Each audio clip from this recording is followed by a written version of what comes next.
음, 좋아. 처음 찍어보는 동영상입니다. 예, 일단 물리학에 어려움을 느끼는 학생이 많아서 그냥 아무 소리나 해보려고 방송 찍고 있고요. 그러니까 공신력이 없어요. 일타도 아니고 뭣도 아닙니다. 그냥 나부랭이에요, 나부랭이. 그래서 일단 얘기를 좀 해보죠. 물리학, 이거 왜 선택했습니까? 댓글에 남겨주셔도 좋고, 뭐, 그냥 속으로 생각해 보셔도 좋습니다. 물리학, 이걸 왜 선택한 건데? 왜인데, 니들? 어려울 거 뻔히 알았잖아. 어려울 거 뻔히 알았는데 왜 물리를 선택했죠? 그리고 이제 그 선택을 했으면 책임을 져야지. 뭐 어디 학원을 가던가 어딜 가서 이제 점수를 받아놔야 뭐라도 할 거 아닙니까? 그래봐야 상대평가라서 어차피 줄은 서야 되지만. 뭐 어쨌든 그래서 베이스가 이거는 이제 앞으로 베이스가 부족한 학생들을 위한 강의가 될 거고요, 주로. 그래서 상위권이면 안 보는 게 나을 겁니다. 네, 상위권이 봐서 얻어가는 게 있으면 좋고. 다시 여기로 돌아가 보죠. 물리학을 왜 선택했습니까?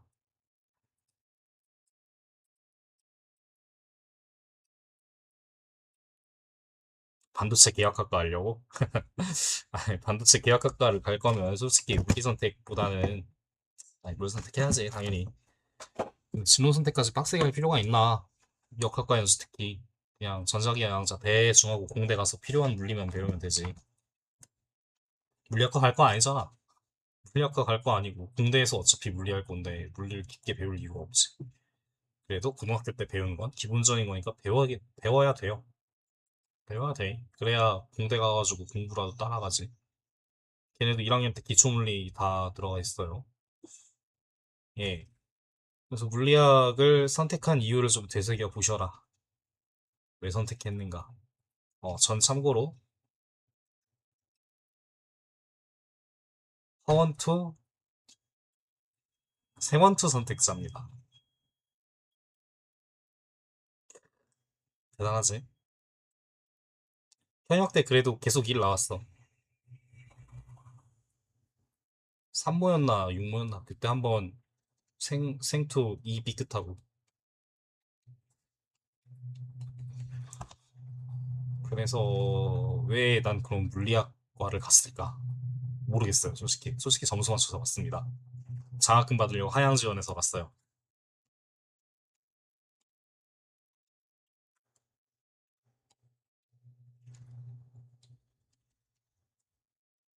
하향 지원. 학교한테 돈 뜯어 먹으려고, 그치? 장학금 받으려고 갔어. 어. 어떻게 보면 좀 치사한 거지. 수열은 아니에요. 그러니까 그 물리학과 아이들 입장에서 저를 볼 때는 저거는 뭐 그냥 돈 따라온 그 병신인 거야. 근데 뭐 후회는 안 합니다. 사실 물리학을 그냥 내가 점수 때문에 화원투 생원투를 했지. 물리를 좋아하긴 했어요. 어. 싫어하진 않았어. 싫어하진 않았어. 싫어하진 않았다.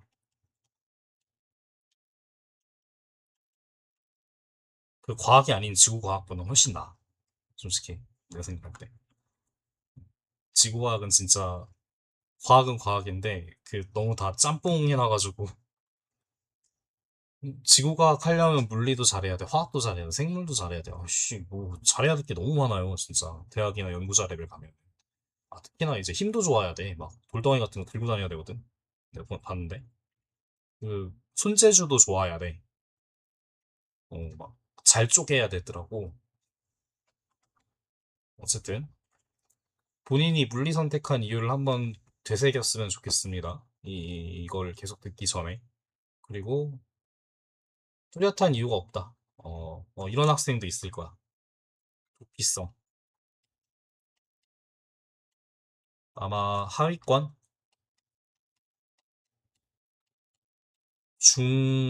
중위권도 많을 텐데 도피성으로 선택했을 가능성도 굉장히 많아요. 왜? 뭐 하기 싫어서. 난 문과는 아닌 것 같고, 문과는 싫고, 난 문과는 싫고, 또 가오든 뭐 내가 하고 싶은 일이던 미래, 난 이과는 가겠고, 자, 이제 또 저울질을 하겠지? 너희들 잘하잖아. 그 중하위권들은 저울질을 굉장히 잘해요. 그 몰라서 그런데 상위권 애들은 중하위권 애들은 저울질을 굉장히 잘해요. 제가 본 바로는 자기 어떻게든 나한테 편한 쪽으로 저울질을 해요. 그래서 난 문과가 안 맞아. 왜? 외우는 거를 못 하거든. 외우는 게 싫거든. 그러다 보니까 생지. 얘는 또 외워야 된대. 하기 싫어. 물리는 외울 게 좀 적대.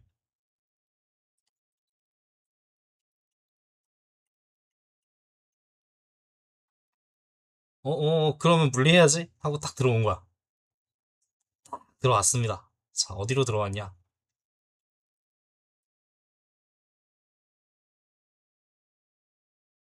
여기 예쁜 여자가 지금 되게 대충 그려서 그런데 예쁜 여자 맞아요. 예쁜 여자 인형이 이렇게 달려 있어서 니들이 여기로 이렇게 올인을 한 거야. 여기에 와서 이제 구경하겠다고 여기 있는 거야. 근데 사실 알고 보니까 미끼 던져놓고 잡아먹힐 준비를 하고 있었던 거지. 네, 뭐 그렇습니다. 뭐 이런 거를 미리 알았겠어. 미리 체험해놨으면은 잡아먹히지 않았을 텐데. 그런데 일단 선택을 했으니까 책임은 지세요. 본인의 선택에 책임을 지셔야 되고. 뭐 그래서 많이 책임을 지려고 노력하고 있을 거라고 믿어요. 뭐 인강도 많이 보고 있을 것이고 학원도 다니고 있을 것이고 과외도 하고 있을 것이고. 근데 뭐 다 그렇지. 인강 들을 때는 내가 다 알아듣는 것 같고. 근데 문제 풀려니까 막상 안 되고. 학원에서도 학원 선생님이 칠판에 문제 푸는 거 열심히 구경할 때는 오, 그렇지. 야, 씨, 개쩐다. 막 이러면서 이제 집에 와서는 재현을 안 해보잖아. 재현을 안 하니까 이제 말짱 꽝인 겁니다. 재현하세요. 자, 그래서 일단 처음이니까 예, 저도 이제 영상 만드는 게 처음이고 좀 허접하죠. 예. 근데 이런 게 좋아요. 그냥 즉석에서 준비 안 한 채로 시작하는 거. 대충 PPT 띄워놓고 발그림 그리고 하면서 이제 벡터라는 이 물리를 시작할 때는 이제 물리량에 대한 걸 알아야 되는데 그런 거는 거기서부터 설명하라고 하면 안 볼 거잖아. 그러니까 일단 당장 그 적용 가능하고 당장 알아야 되니까 하자. 벡터에 대해 말해봅시다. 벡터.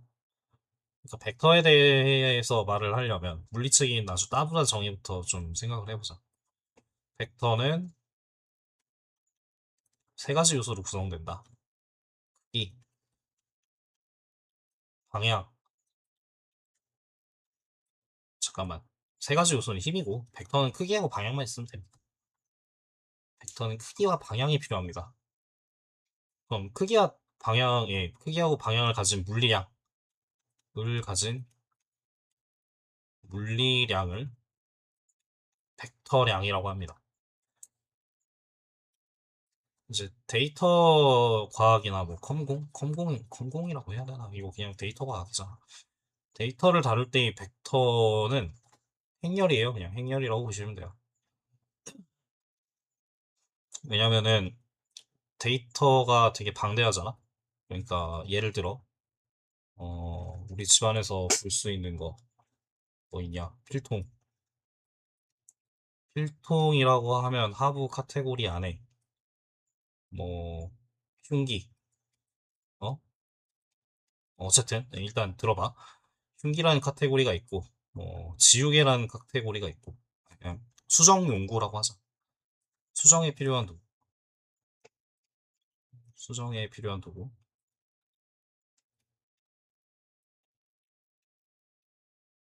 그리고 쓰는데 필요한 도구. 뭐 흉기가 뭐 딴 게 아니고 가위 같은 거 있을 수 있잖아. 자도 훌륭한 흉기야 내 기준에서.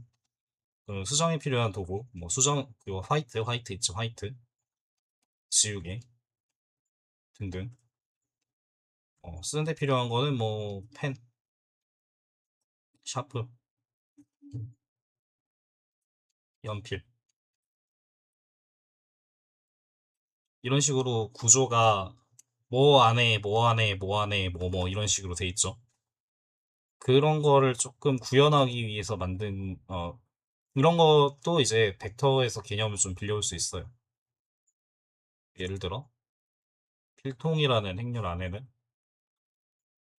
흉기, 도구 1, 도구 2, 도구 3 이런 식으로 들어가 있을 수 있고 이 흉기 안에 또 행렬이 아니, 흉기 자체가 또 행렬로 할 수 있잖아. 구성 요소로 뭐 칼, 자, 뭐 이런 거. 풀, 풀도 흉기예요. 풀 친구한테 먹이면 흉기잖아. 그 필통 자체도 흉기가 될 수 있는데 자기 자신을 포함하는 그거는 좀 이상한 얘기지. 그래서 도구 일에도 보면 뭐 이제 지울 수 없는 아니 수정이 불가능하진 않지. 그래도 이제 색깔이 있는 펜 뭐 이런 식으로 이제 여기에는 지울 수 있는 연필 같은 거 연필 샤프 계열 볼펜 계열 그리고 여기에는 다른 잡다한 것들 뭐 샤프심 통 화이트 지우개 뭐 이런 거 놓을 수 있단 말입니다. 이럴 때 행렬로서 표시한 것도 벡터예요. 뭐 나중에 대학 가서 공부를 하다 보면 아니 대학 가서 공부하는 게 아니라 당장 이제 너네 이과 선택자들은 기하를 공부하면은 벡터의 표현을 이런 식으로 한다는 걸 보게 될 텐데 이거 몇 바이 몇 행렬이야? 3바이 1 행렬이니? 행렬이잖아.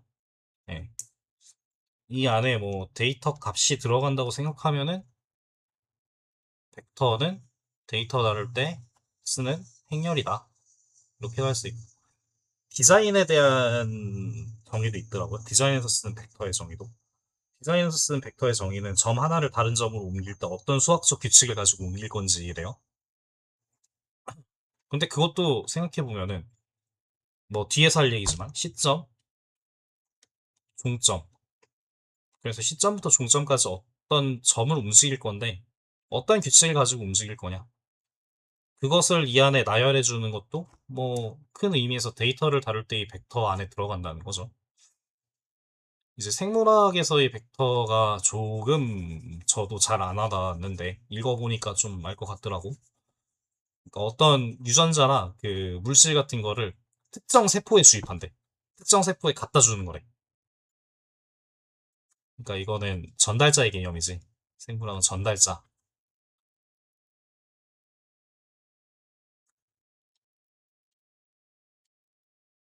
근데 전달을 할 때 시점과 또 종점이 필요하죠. 뒤에서 얘기하겠지만 물리량에서도 크기와 방향이 있다는 거는 시점과 종점이 명확하다는 거예요. 예를 들어 시점과 종점이 명확하지 않아. 그럼 방향을 어떻게 할 거야? 시점이 종점이고 종점이 시점이면 방향은 모르는 거잖아. 크기는 알 수 있지만. 대표적인 게 선분이죠. 선분은 그렇다는 거고. 그래서 저는 약간 머릿속에서 이렇게 받아들이고 있습니다. 벡터는 무언가를 시작점에서 종점까지 전달하는 개념 같은 거. 예, 그 전달량을 나타내는 게 이제 크기가 되고, 어디로 전달했는가를 나타내는 게 방향이 되고, 그런 식으로 저는 약간 사고를 가지고 있어요. 여러분도 여러분만의 사고를 만들어야 됩니다. 나만의 해석을 만드는데 그게 시험이나 뭐 다른 사람과 대화를 할 때, 혹은 그 질문에 대해 답을 해줬을 때, 너무 나만의 세계에 갇혀 있으면은 당연히 좀 수정을 해야겠죠. 근데 저는 이렇게 개념을 가지고 있어서 남들하고 충돌을 해본 적이 별로 없기 때문에 뭐 지도 교수님과도 마찬가지고 지금까지 만나왔었던 동료들과도 마찬가지고 뭐 동기들 만나도 이렇게 말하면 그래 대충 그렇게 말해도 괜찮긴 하겠다. 물론 세부적으로 들어가면은 틀린 말이지만 예 그래서 그런 두루뭉실한 개념을 하나 머릿속에 만들어다. 이게 약간 학습을 하는데 필요한 과정인데 두루뭉실한 개념을 만들어 두세요. 그거를 구체화시키는 방향으로 머릿속에 저장을 하는 거야.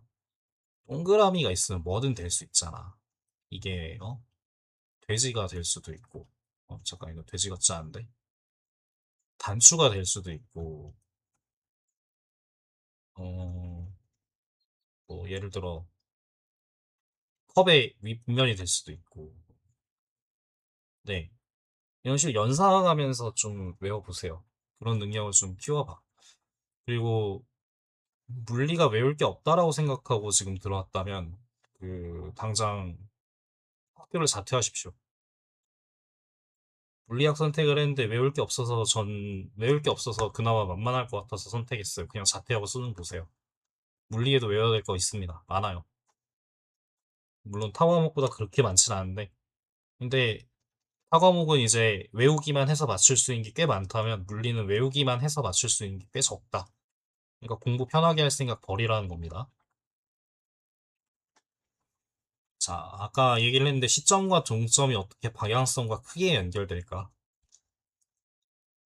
일례로 우리는 크기를 논할 수 없는 선들에 대해 예전에 배웠어요. 안 배웠다고? 거짓말 하지 마. 씨. 직선. 직선의 길이를 구할 수 있니?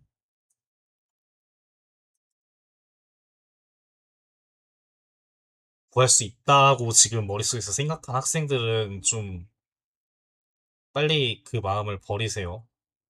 그, 이제 어떤 수학 문제, 지금 어디를 봐도 직선의 길이를 구하란 말은 절대 써있지 않습니다. 선분의 길이라고 표현하지.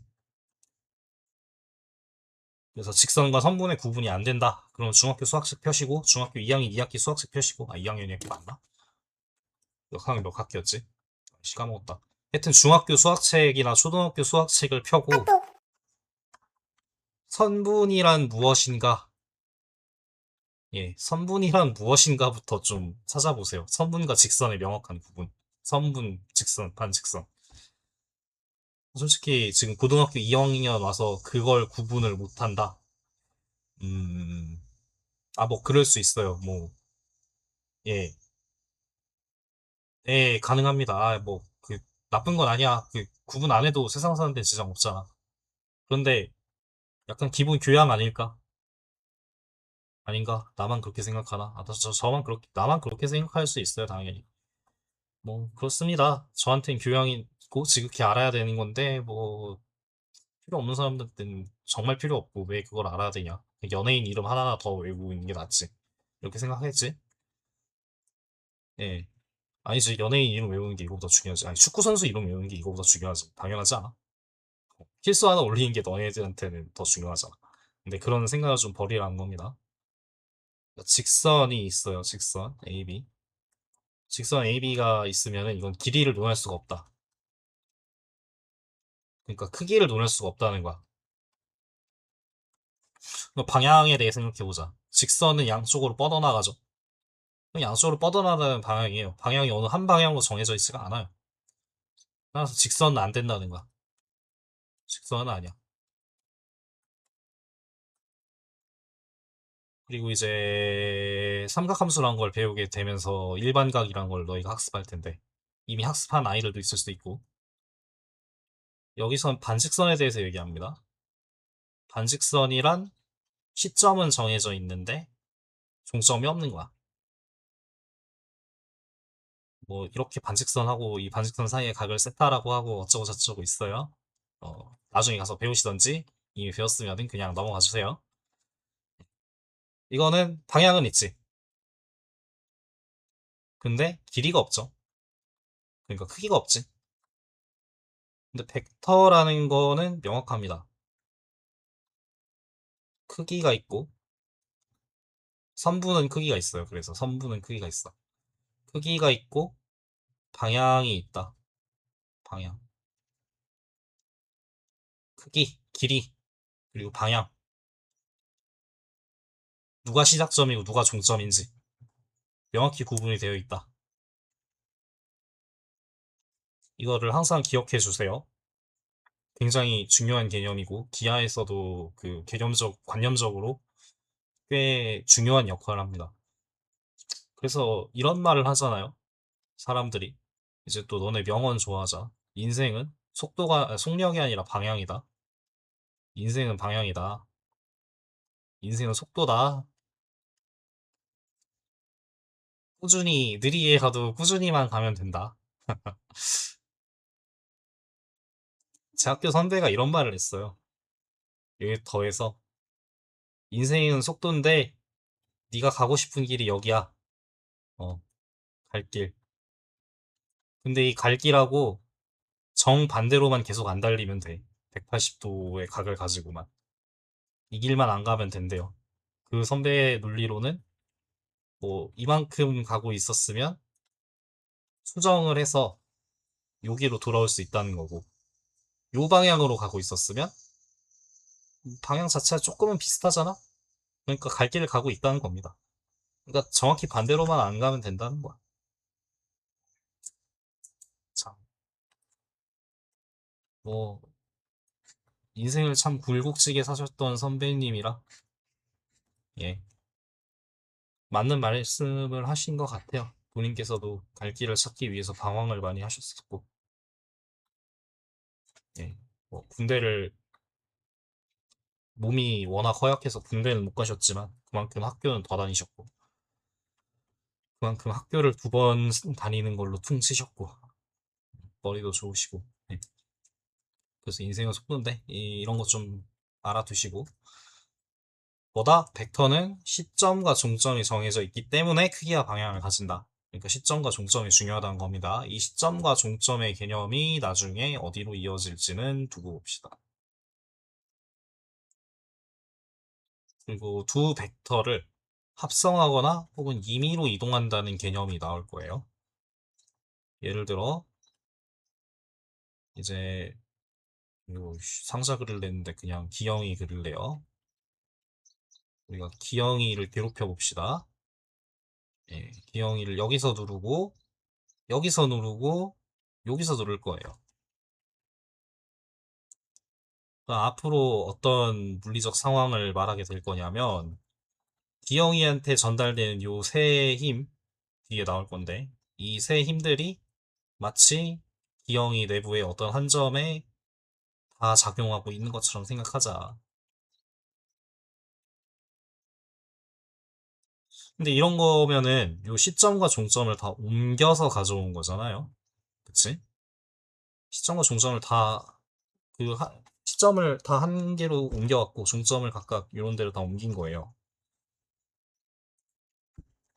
이 짓을 할 수 있는 근거가 뭐냐? 그건 앞으로 차차 질량 중심과 무게 중심 이야기를 하면서 이야기를 해줄게. 그러니까 일단 외우라는 겁니다. 일단은 이해가 안 돼도 일단은 외워두세요. 나중에 가서 하나씩 풀면 되니까. 그리고 이해가 안 되면 본인이 직접 찾아보세요. 왜 이런 게 가능한가? 일단 수학적으로는 본질적으로 같기 때문이에요.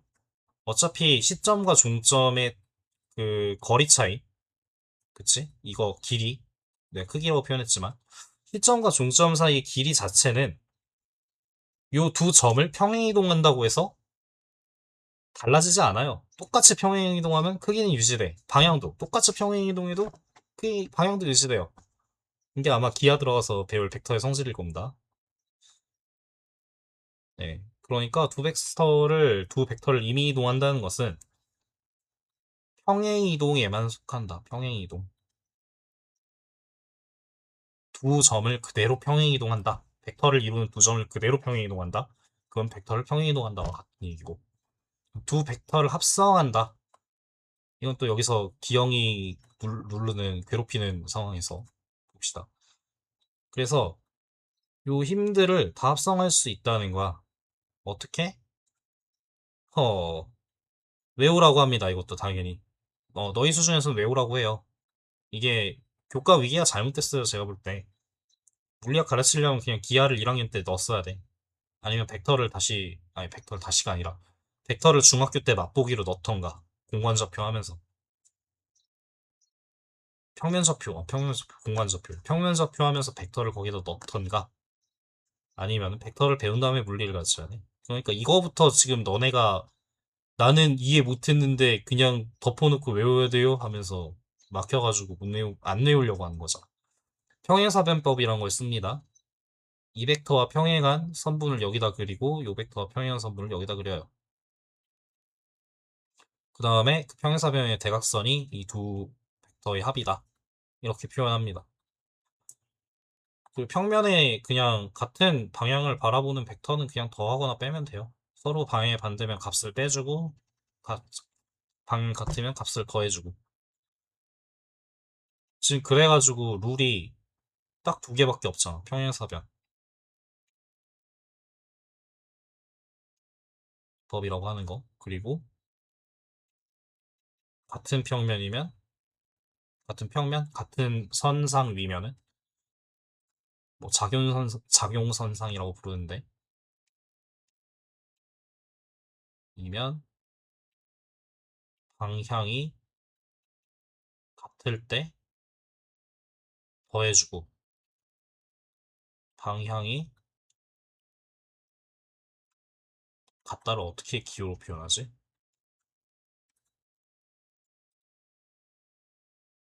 그래, 이렇게 하자. 이렇게 하면 더해주고, 이렇게 돼 있으면 값을 빼준다.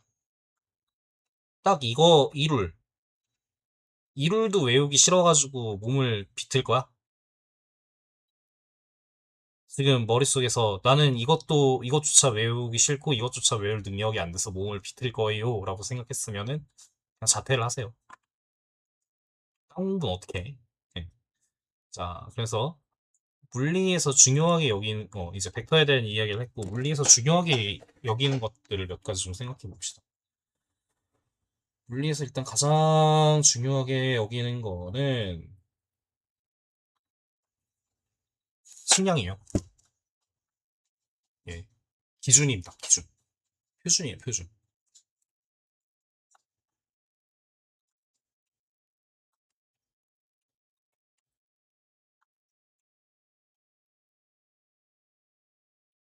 사실 물리가 수식을 전개하고 뭐 계산을 하고 그런 게 아니에요. 현상을 설명하고 현상을 측량해서 어떤 이론을 만든다라기보다 아, 어떤 일이 일어나는 거를 계속 정확한 측량을 통해서 데이터를 쌓고 그걸 설명하려고 하는 자체예요. 그게 물리예요, 사실. 뭐 역학이 물리네, 뭐 블랙홀이 물리네, 뭐 그런 게 아니라 데이터를 쌓고 그 데이터를 쌓는데 이제 남들보다 꽤 정확하고 객관적인 데이터만 쌓아서 그러니까 그 사회과학에서 하는 설문을 돌린다던가 그런 건 아니죠. 그냥 자연 현상에 대한 데이터라고 하자. 자연 현상에 대한 데이터를 객관적인 자연 현상에 대한 객관적인 데이터를 쌓아서 현상의 패턴을 분석하겠다. 그게 물리입니다. 네, 그래서 표준이 중요해요. 왜냐하면 표준을 잘 정해야만 이 측정 값을 남들한테 들이밀었을 때 나는 이 표준을 이용해서 이렇게 쟀어. 그럼 이제 이쪽으로 훈련이 돼 있거나 생각이 좀 사고가 제대로 박힌 사람들은 이제 끄덕끄덕 하면서 아, 너 그래도 최대한 정직하게 그리고 보편적으로 재려고 노력을 했구나 라고 말을 해줍니다. 혹시 보편적이다가 무슨 뜻인지 모르면 국어사전을 찾아보세요.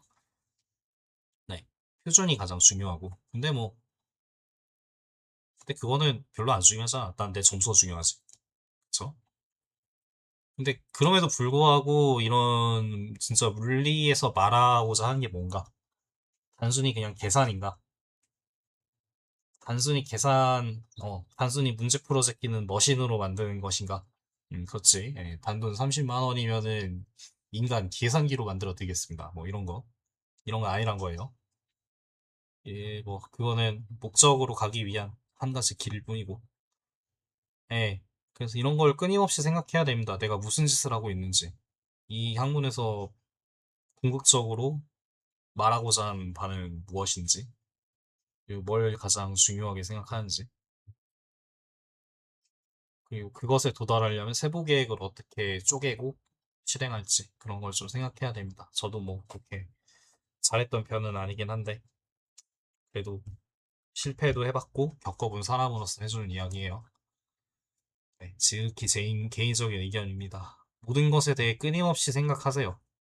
예, 심지어 그냥 게임 티어에 대해서도 끊임없이 생각하세요. 나는 왜 티어가 떨어질까? 어, 그러면서 이제 자기 반성도 해보시고 내가 못해서 그런 게 아닐까? 그런 거 굉장히 중요합니다. 그럼 어떻게 해야 내가 실력을 향상시킬 수 있을까?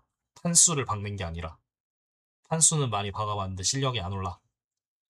그럼 내가 뭘 해야 실력이 오를 수 있을까? 더 비싼 장비를 사야 될까? 뭐 이런 거 생각하잖아. 끊임없이 생각하세요. 일단 다시 본론으로 돌아와서 벡터를 이용하여 표현할 수 있는 물리량과 그렇지 않은 물리량이 있습니다. 우리가 벡터를 배운 이유는 벡터, 그러니까 크기와 방향을 가진 물리량하고 크기만 가진 물리량이 있기 때문이에요. 크기만 가지는 물리량. 이런 걸 우리는 이렇게 부릅니다. 우리나라 말로는 스칼라라고 읽습니다. 근데 어느 그 외국인 유튜브를 보니까 스케일러라고 읽더라고. 좀 배우다 보면 스케일러라는 표현이 더 자연스럽다는 거를 알게 될 겁니다. 영어를 좀 더 배우다 보면. 그래서 스칼라라고 할 게 일단은 스칼라라는 거는 크기만 가지는 양이에요. 대표적으로 너희들의 야 몸무게라고 말할 뻔했어. 몸무게는 스칼라가 아니에요. 벡터예요. 미안한데. 예. 왜 그런지는 나중에 알려줄게. 질량이라고 하는 거. 스칼라, 스칼라량. 이거는 질량, 길이, 또 뭐가 있을까? 뭐 여러 가지 있어요. 질량, 길이 이런 거. 부피? 그래, 부피도 길이의 세제곱이니까 그냥 부피. 질량, 길이의 파생형. 길이의 파생형이라고 부릅시다. 질량, 길이 또 뭐 있어? 에너지, 에너지도 대표적인 스칼라량이에요. 우리 눈에 보이진 않지만. 그리고 1 같은 선상에서 질량, 길이, 에너지 1 이런 것 등등 이런 거는 스칼라량입니다. 뭐 개수도 사실 스칼라량이에요. 개수도 훌륭한 물리량입니다. 한두 개 세는 거 굉장히 중요해요. 몇 개씩 셀 거냐도 굉장히 중요해요. 화학 좀 쳐본 애들은 이제 1몰이라는 단위가 익숙하 겠지. 벡터량. 방향이 있으면 돼, 방향. 방향이 있는 게 대표적으로 뭐가 있지? 속도가 있지. 아니, 속도부터 얘기하자면, 예, 속도, 힘, 가속도, 뭐 이런 것들이 있습니다. 윗 변이와 이동거리에 대해서는 지금은 말하지 않겠어요. 예, 그건 운동학 들어가서 말할 겁니다. 어차피 한 번 더 해야 되니까. 그래서 너희가 우선 배울 현상에 대해서 약간 이야기를 해줄게요. 요 벡터와 연관되어 있는 어떤 현상이 있냐면 물체에 힘을 주는 물체에 힘을 주는 현상을 주로 배울 겁니다. 물체에 힘을 어떻게 줬을 때 얘가 가만히 있을까요? 어떻게 줬을 때 뺑뺑 돌까? 어떻게 줬을 때 막 날아다닐까? 혹은 가만히 혹은 뺑뺑 돌면서 날아다닐까? 뭐 그런 거를 조금 봐야 됩니다. 그래서 왜 운동하는가? 그럼 그 이전에 운동이란 무엇인가? 그리고 또 운동은 왜 변화하는가? 아니, 그치? 운동이란 무엇인가? 그리고 왜 운동하는가? 그러면 운동은 언제 변하는가?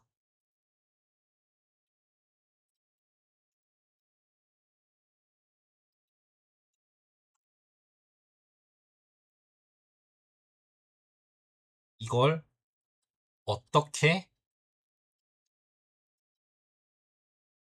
체계적으로 나타낼까?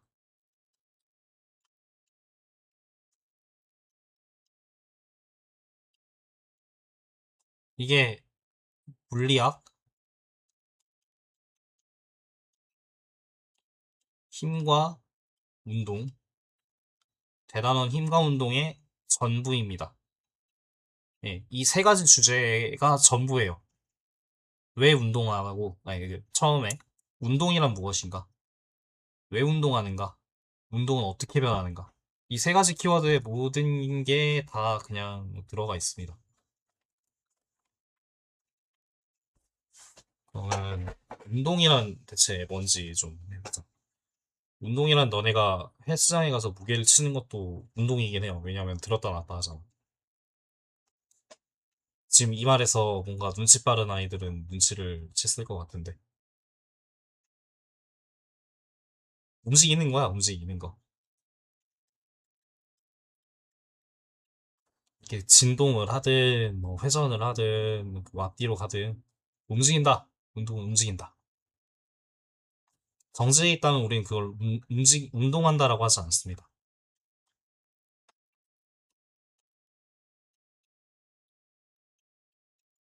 그래서, 네, 이게 운동이랑 그냥 움직인다. 운동은 언제 변하는가?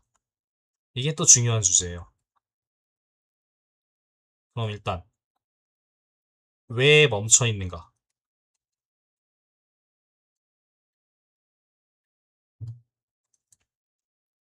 네, 왜 멈춰 있는가? 그리고 왜 운동하는가? 왜 운동하는가는 일단 뺍시다. 움직이니까 운동하지. 움직이니까 우리가 운동하고 있다고 표현하지. 그럼 왜 멈춰 있는가에 초점을 다루는 거. 초점을 두는 거. 이게 평형이에요, 평형. 뭐의 평형? 역학적 평형. 요 역학적 요 말 참. 그냥 덮어놓고 외우기 조금 싫다고? 살짝 풀어서 얘기해 줄게. 뭐 힘, 역, 뭐 학문 학자 써가지고 그냥 힘을 다루는 학문에 대한 뭐 그런 뜻인데 역학적이란 게. 그러니까 이거는 힘의 평형이라는 거야. 역학적 평형은 알짜 힘 혹은 알짜 돌림의 평형 뒤에서 배워요.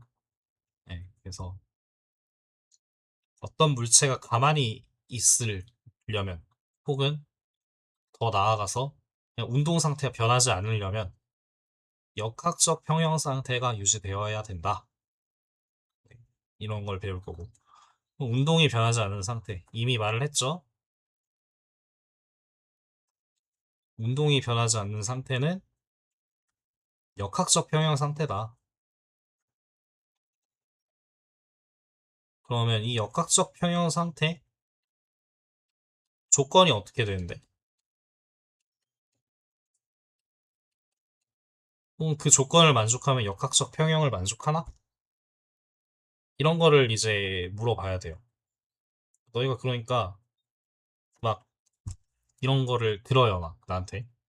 그럼 머릿속에서 그냥 귀찮다고 넘어가는 게 아니라 물음표가 계속해서 나와야 돼요. 물음표가 계속해서 나오면서 책을 들여다볼 원동력을 얻는 거지. 근데 그러기가 쉽지 않아요. 네, 다 이해합니다. 그러기 쉽지 않다는 거 당연히 다 이해합니다. 제가 문과 과목을 겁나게 싫어해요. 특히 사회과부도. 아, 그리고 지구과학도 그에 못지않게 싫어합니다. 예, 내가 왜 쓸데없이 돌 이름을 외우고 앉아 있어야 되지? 같은 것 때문에. 그래서 사람이라는 거는 관성이라는 게 있는 것 같아요, 어느 정도. 하기 싫은 건 더럽게 하기 싫고, 과속이 붙은 건 또 하고 싶어. 예. 하기 더럽게 싫은 건 이제 뭐, 물음표가 계속 안 나와요, 머릿속에서. 그냥, 아, 여기까지만 하면 됐지, 씨. 안 해. 아, 여기까지만 하면 됐지. 예, 이런 식으로 되고, 이제, 관성이 붙어서 뭔가 재밌어지기 시작하는 물음표가 계속해서 나옵니다.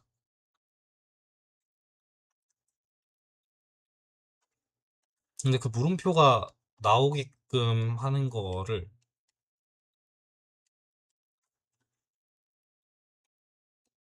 누가 얘기해 줄 수가 없어요. 누가 얘기해 줄 수가 없어. 아쉽게도. 뭐 동기부여 코치네 뭐네 이런 거 있잖아요. PT 얘기 좀 해줄까? 이제 PT 자기가 동기부여가 안 된대. 그래서 선생님이 옆에 붙어요. 몸 좋은 우리 오빠가 붙습니다. 오빠가 붙어서 열심히 시켜요, 운동을. 참고로 게이 아닙니다. 그냥 하는 소리예요. 헛, 헛, 헛, 헛 시켜. 그리고 이제 그 밤마다 저녁에 카톡 날라옵니다. 식단하세요. 술 좀 그만 먹고, 야식 좀 그만 먹고, 관리를 해줍니다. 그러면서 동기부여를 해줘요. 어, 이런 식으로 가시면 뭐, 안 됩니다. 라는 동기부여부터. 이렇게 하시면 더 오늘 너무너무 잘하셨으니까 내일도 잘하실 수 있어요. 이런 식의 동기부여가 들어옵니다. 근데 이제 이 사람이 사라져요. 그럼 어떻게 되냐면, 다시 원상태로 돌아갑니다. 으, 으, 으, 으. 요 상태에서, 요 상태로 돌아간다는 거야. 요 상태에서 요 상태로 돌아간다는 겁니다. 아닐 것 같다고? 진짜야. 동기부여는 개인이 해야 돼요. 남이 시켜준 동기부여는 그 남이 사라지는 순간 유지되기 힘듭니다. 남이 동기부여를 해주다가 자기가 동기를 갖게 되는 거지. 예, 남이 너희 없던 동기까지 만들어줄 수는 없어요. 이 비슷한 결로 대학 동기도 네가 대학 가서 만드는 거지 동기가 너한테 다가오지 않습니다. 친구도 마찬가지죠. 가만히 있어도 다가오는 거는 그 인싸가 평소에 뭔가를 했기 때문이야. 예, 그런 의미에서 여러분도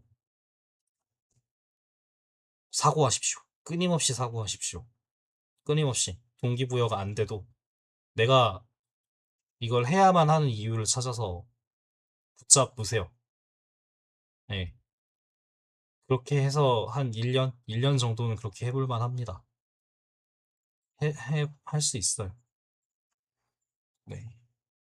그래서 여러분들의 운동을 좀 변화시켜 봐라. 관성을 좀 깨봐라.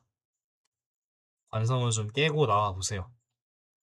물리학을 배우는 이유가, 아니, 내가 그럼 물리학을 배우는 이유를 여기에다 초점을 둬봐.